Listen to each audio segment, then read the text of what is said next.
lórí ọ̀rọ̀ Abdulrahman tó pa Absor ní Ìlọrin, ẹgbọ́n níbo ni ọ̀rọ̀ yẹn dé dúró. Wọ́n gbé wá sí ilé ẹjọ́ magistrate ní àná ní Ìlọrin.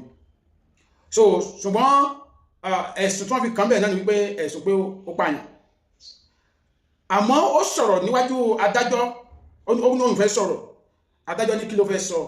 Ó ní àwọn mẹ́rin míì tí wọ́n mú pẹ̀lú òun, ó ní wọn mọ̀ kankan nípa bóun ṣe gbẹ̀mí Absor, pé òun nìkan lòun dá gbẹ̀mí ọmọ yẹn, òun nìkan lòun dẹ̀ nílò àwọn ẹ̀yà rẹ̀ tó ń yọ. Ó ní àwọn ọ̀rẹ́ òun yẹn ò mọ̀ nípa ẹ̀, because nǹkan tó yẹ kí wọ́n kó tọ̀rọ̀ fi káwọn ọ̀rẹ́ ni pé tí ọ̀rọ̀ bá ti lè rí lé ẹni tó bá ẹnìyẹn chat, ẹni tí wọ́n jọ rí pẹ̀lú ẹnìyẹn wọ́n gbọ́dọ̀ kó wọn kán lè kọ́kọ́ mọ̀ bí àwọn jọ ń ṣe papọ̀ ni.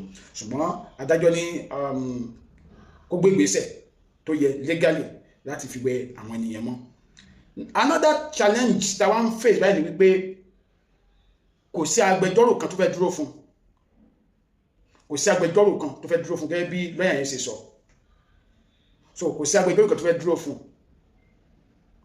Now nínú ní abẹ́ òfin tẹ̀lé yìí tó bá ti jẹ́ ẹjọ́ tó ní ṣe pẹ̀lú ìpànìyàn bí eléyìí kò lè dárújọ́ fún rẹ̀, agbẹjọ́rò gbọ́dọ̀ dúró fún, kò dẹ̀ sí agbẹjọ́rò fẹ́ dúró fún. So ìyẹn nìkan láti mọ̀gbọ́n tá a fẹ́ dá. Then èmi ìtura ni wípé ilé ẹjọ́ magistrate ò kì í gbọ́ ẹ̀sùn ẹjọ́ tó bá ní ṣe pẹ̀lú ẹ̀sùn ìpànìyàn. So ó túmọ̀ sí pé wọ́n ti ń gbé ìgbésẹ̀ láti gbé ẹjọ́ náà lọ sí high court nílùú Ìlọrin. So tí àwọn ẹbí Absor àwọn gan tiẹ̀ ti gbé ẹjọ́ sí high court tẹ́lẹ̀tẹ́lẹ̀ pé wọ́n ti fẹ́ ẹ̀sùn ìpànìyàn kan. So wọ́n ti gbẹ́jọ́ tẹ́lẹ̀tẹ́lẹ̀. So tó bá tí magistrate bá transfer ẹjọ́ yẹn síbẹ̀ pé ilé ẹjọ́ táwọn náà ń gbọ́ lórí ọ̀rọ̀ yẹn náà pé ó ju agbára wọn lọ, kò sí àwọn oníjú, kò sí wọn ní jurisdiction àbí kíní kan táwọn legal time kan tó máa ń lò. So tó bá ti dákọ̀ bẹ́ẹ̀ wọ́n wá padà wá terminate ní magistrate. So ibi tọ́rọ̀ dé dúró nìyẹn lórí ọ̀rọ̀ Abdulrahman tó pa ọmọbìnrin kan ní ìlú Ìlọrin. So kì í ṣe pé wọ́n bo ẹjọ́ mọ́lẹ̀ o, ẹjọ́ ń lọ lọ́wọ́, ṣùgbọ́n torí àwọn ògùn Ìlọrin náà jáde, àwọn náà fi agbẹjọ́rò tí wọ́n kalẹ̀ yàtọ̀ fún agbẹjọ́rò ìjọba, yàtọ̀ fún agbẹjọ́rò ìdílé Absor tí wọ́n pa.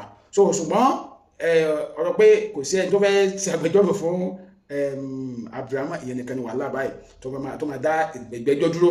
So ṣùgbọ́n àbájáde mi bá dá ní wípé ẹ̀yin ògùn Ìlọrin tẹ́ ní nǹkan tí bọ̀bọ́ yẹn ṣe ó dùn yín pé ó tàbùkù Ìlọrin, ẹ̀yin náà lè arrange agbẹjọ́rò fún kọ́sá di agbẹjọ́rò tá a sá dúró fún. So because kò kìí ṣe pé because kò sí agbẹjọ́rò tó fẹ́ dúró fún, kò sí agbẹjọ́rò tó fẹ́ dúró fún yìí, ó má jẹ́ wípé tí arrange work ni pé mà tí ọba ń kún postpone ẹjọ́ padà sulẹ̀.